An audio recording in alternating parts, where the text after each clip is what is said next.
Hello. My name is Virginia Bode, and this is videobeaux.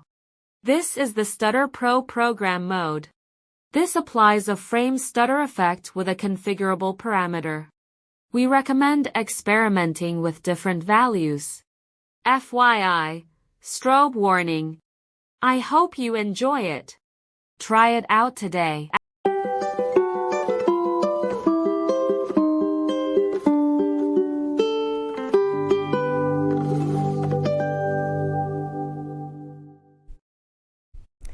Good morning. It's a beautiful day here up in Schwwaaa, Arizona, and welcome back to Gardening 101. This is part 3, planning your garden. And like in real estate, it's location, location, location. I'm Chris Coates, and I'm a certified arborist, certified desert landscaper, and a master gardener. In the first 2 parts, you recall in Garden 101, we discussed our soil and what it was, how to make it better, and we touched a little bit, just a tiny bit, on plant nutrition. Today we're going to look at locating your garden, beginning with our Arizona climate and ending with some various garden plants and things like that. So let's go ahead and get started. We got lots of things to do today. Before we get fully into this, I want to show you commandments for the new gardener. These are also good for old gardeners. And the very biggest thing about your garden commandments is don't plan too big. Start small. You'll be more successful, and go from there. Don't overestimate how much time you have to garden, because gardening does take time. Whether you're doing vegetables or flowers, it takes time. Don't assume you're going to know it all right off the bat. I've been gardening for well over 50 years, and I still learn things, and I think that's really neat, because that's part of the fun of gardening, is there's always something new to learn. Also, don't plant things that you should eat. Plant things that you like to eat. There's no sense planting things if they're just going to rot in the garden and you're not going to eat them. So remember these 6 commandments for the new gardener, or the older gardener, and keep those in mind whenever you're gardening. Okay. Where are we in Arizona? Well, Arizona is divided into what we call 3 physiographic provinces: the Colorado Plateau, the Transition Zone, and the Basin and Range, which is basically the low desert. You can see here where some cities are that will help you locate us. You can see the big red dot for Schwwaaa. We're kind of almost on the transition zone and the border of the Colorado Plateau. We're probably a little more into the transition zone, but my dot had to be big enough to show up, so it's a little bit big here. You can see some of the other cities around for reference, so that you can see exactly where we are. When you look at plants in a nursery or in seed packets, you're going to see something that says climate growing zone on them, and that's very important. There are a range of zones that will be listed on any plant label or seed packet label. So what does that really mean for us? Well, basically there are 2 commonly used climate zone maps. The most common one is USDA Plant Hardiness Zone. This is also an older one. It was developed back in 1960. It's had a couple of revisions since then, which is good, because we have newer techniques for measuring climate and temperature and things like that, and also newer technical tools. But this map basically gives you the average, and I'll emphasize average, minimum annual temperature in winter. So it basically tells you your lowest temperature that you usually get in an area. Now, excuse me, this version that you're looking at here is the newest version, which is the 2012 version. Now, here's a little bit of a close-up of where we would be in that, and you'll see the red circle down in the lower left here, and it shows that we are in zone 6B, B as in boy.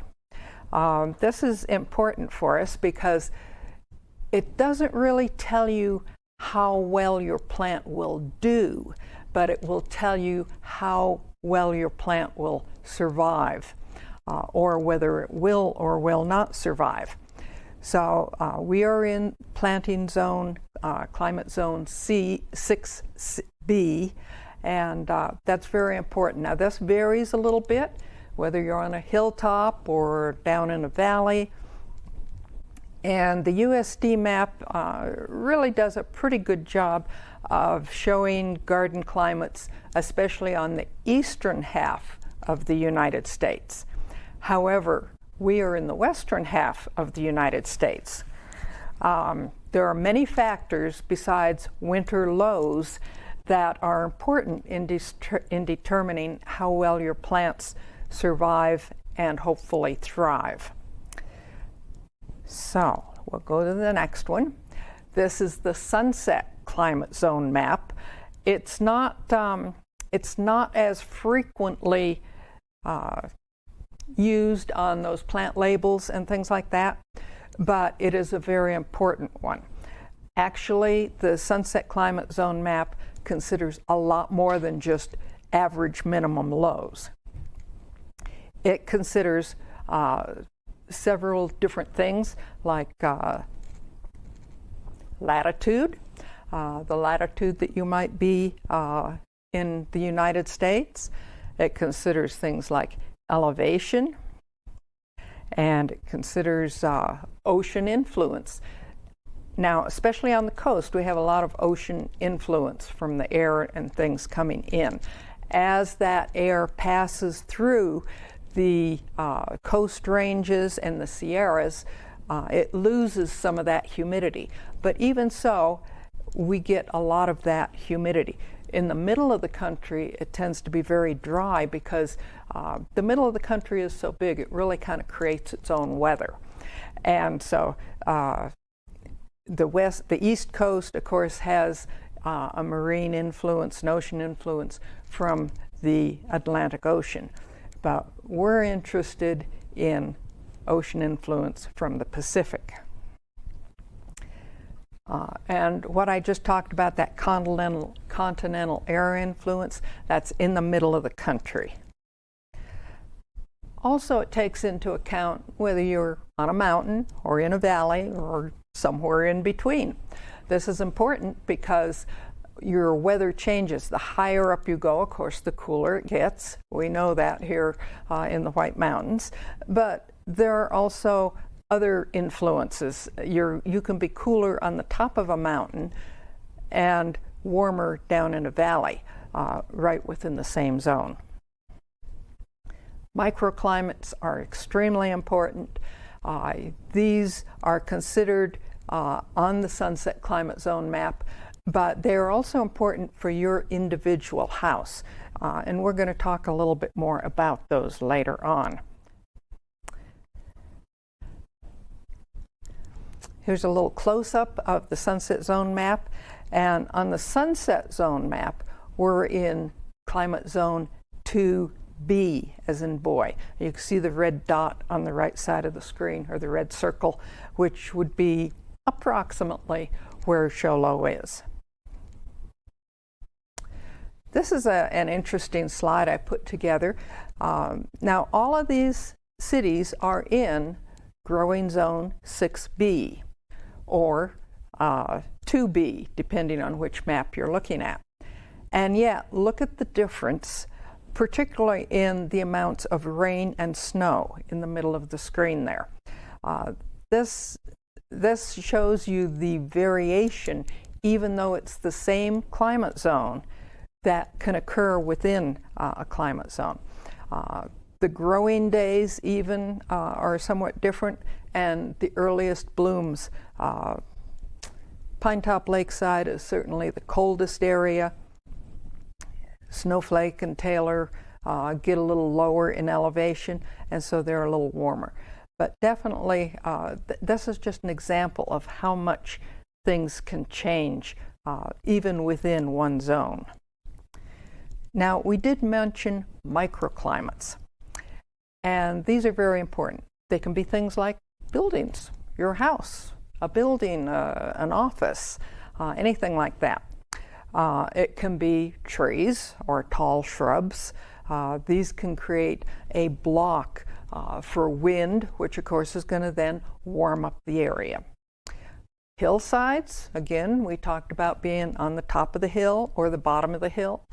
Sometimes the middle of the hill is the best place to be because you get the best of both worlds. And we talked about being down in valleys, especially where you're looking at frost. Cold air falls. Where does it go? In the valley. And directions. Are your plants on the north side of the house, the south side of the house, the east or west side? Things like that. These all make your microclimates. Now, sun and shade angles are very important. Why? Because if you have a plant that likes a lot of sun and you put it on the side of the house where it doesn't get very much sun, that plant is not going to be happy. It's not going to produce fruit. It might get very tall and leggy and basically kind of ugly looking. So it's important to know where the sun hits on your property. And if you're growing vegetable plants in particular, most of them, there are some exceptions, but most of them prefer full sun, which is considered 6 hours of steady sun during the day or more. So now for these sun angles, you can see how the sun on the screen changes from winter to summer. And if you've looked around your yard at all, you know that the sun moves quite a bit between those 2 days.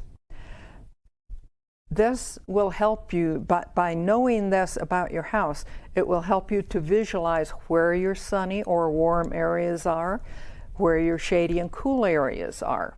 As an example, normally you would think that the east side of the house, or the west side of the house would be fairly warm. Well, at my house, that's the coldest place there is. So I planted some trees in there that I wanted to encourage to bloom later so that they would not be hit by our late frosts. So if you know where your sun and shade are, you can do things like that. And it's not always very apparent. Okay. At the bottom left of your screen, you'll see a internet address, www.suncalc.org. This is a great website. It's free. And you can go into that and put in your address and get your sun angles. Well, you can sit out in the yard all day and put little flags in the ground and measure the sun as it moves. Personally, I find this website to be totally wonderful. Here's an example of my house on November 27th last year. And I put my address in, and you can see on the screen there on the right, the nearest the center area, and then out to the bottom where it says noon, you can see that is the range of sun that will hit my house between winter and summer. Now the noon with the dot, that's actually the winter area, and you might not be able to see it, but it's a tiny bit heavier yellow line. So by being able to use something like this, it's going to save you a lot of time. This site is wonderful. If you're a star watcher or something, it'll tell you when all the the eclipses are expected and give you time and date and everything, go on that website and explore it. It's very, very interesting, and I know you're going to have you're going to learn a lot of things from it. Okay, so another part of planning our garden, once we know what our climate is and where our sun or shade is in our house, what do you like to eat? What flowers do you like? What colors of flowers do you like? These are all things that you need to determine. Climate, we've talked about. Climate is long-term. Weather is what's happening right now today. It's sunny, so we're having good weather today. And we talked about soil and building the ecosystem last time around. So these are all parts of planning your garden. Now, a lot of people like to make little sketches, and your garden plan can be just as simple and sketchy as you like, or it can be very detailed and right to scale. In fact, you can even determine what plants you want where if you want. Not everybody wants to be quite this detailed, and you don't have to be. It's up to you. Whatever works for you, but make some type of a plan so that you know at the minimum sunny and shady parts and things like that. How do you want to build your garden? Well, you can do in-ground gardens. Those are always popular. There are raised bed gardens and there are container gardens. So your in-ground garden, this is probably the most work because you're going to have to dig a little bit of that ground, especially if it's a new garden, a first-year garden. But it's generally the cheapest too. So, and you know, it's traditional. Some people prefer to do it, some people don't. And again, that's your choice. You would begin this by removing any weeds. We talked last time about soil testing, and it's always a good idea to do a soil test just to see what is there or not there in your garden. You probably, for a new garden, are going to have to do some tilling or double digging, even though you're destroying some of your soil food web. But once you do it for that first year and you add some amendments in that we talked about last time, then you'll be ready to, each year, you'll just put some amendments on the top and not dig it all up. Okay, so that's in-ground gardens. In-ground gardens don't have to be straight rows. They don't have to be ugly.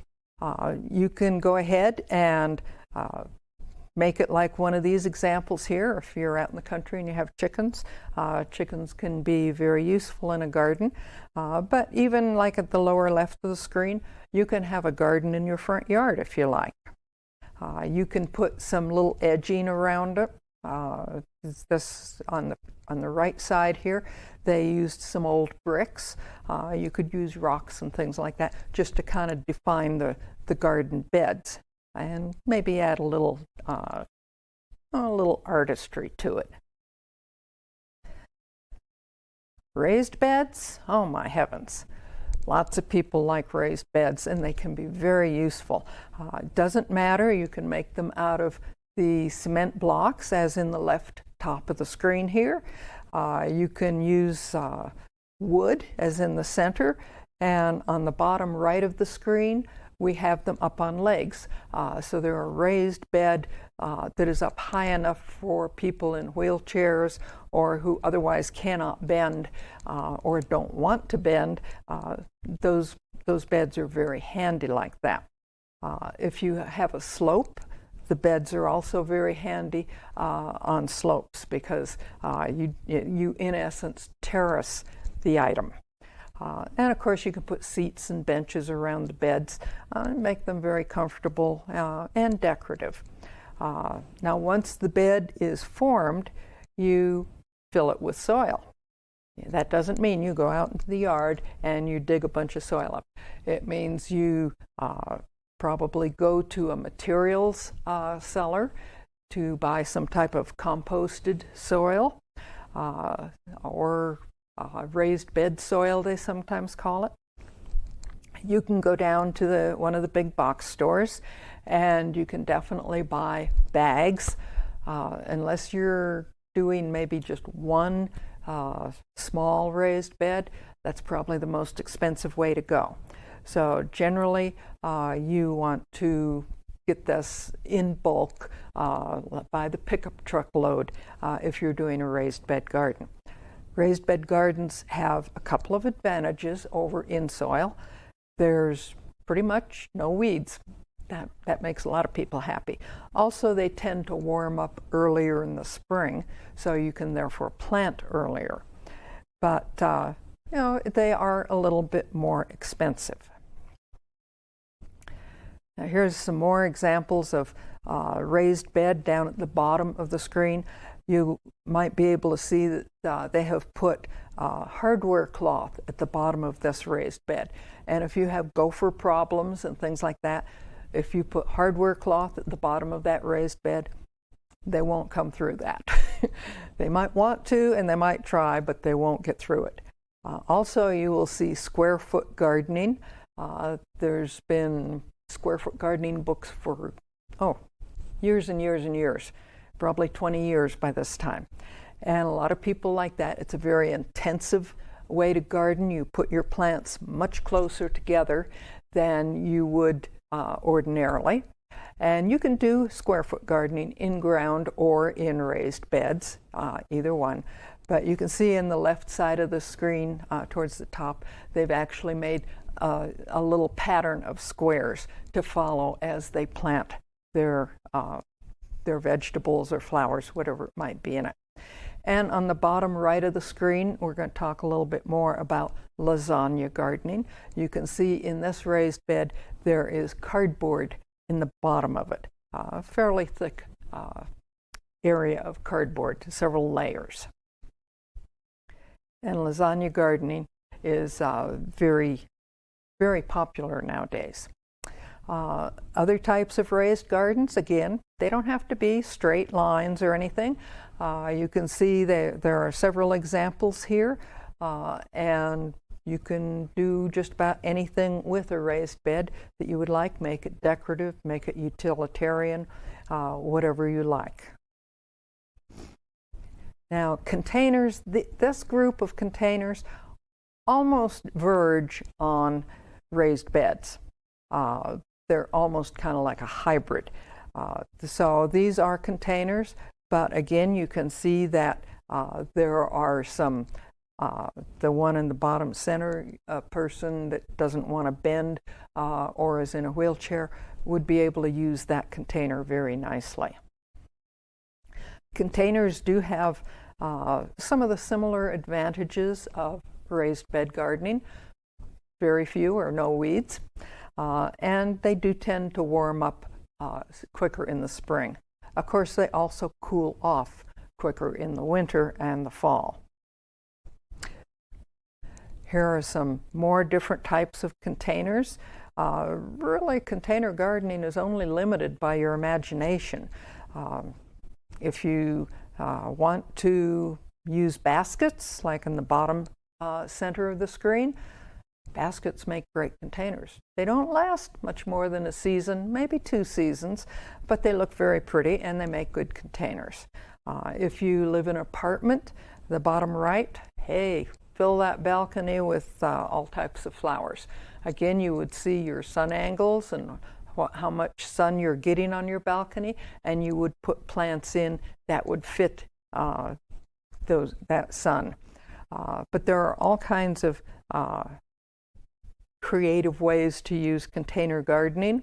I like the one in the center here. Those are old drain pipes from somebody took the drains off their, the guttering off their house. And you'll notice in the picture, they're slanted. So you put water in at one end, it runs down, drops to the next gutter, runs down, and so on down the line. I thought that was really quite creative. So, and here's some more creative things to do. The picture on the right, I would only put those jars on a shady wall, otherwise you're going to cook the roots of your plants. But again, containers are only limited by your imagination. And yes, some people are ghoulishly creative. Although upon thinking of it, if I was in one of these graves, I'd kind of enjoy having somebody plant flowers over me. And when you're doing your garden, whether it's in the ground or in containers, don't forget your vertical space. You can do a lot of things with vertical space. Cucumbers can grow on it, melons can grow on it, keeps those items out of the dirt, away from some of the insects, and it makes more space, quite frankly. And your vertical space can also be something fun for the kids. You can make them a bean teepee or anything like that. On the far left, you can spile your fruit trees on a wall of some type. That will give you the chance to have a lot more fruit tree space. If your yard will not carry the size of a fruit tree. And we can talk about fruit trees later. And then there are always those very extreme gardeners who never have enough space.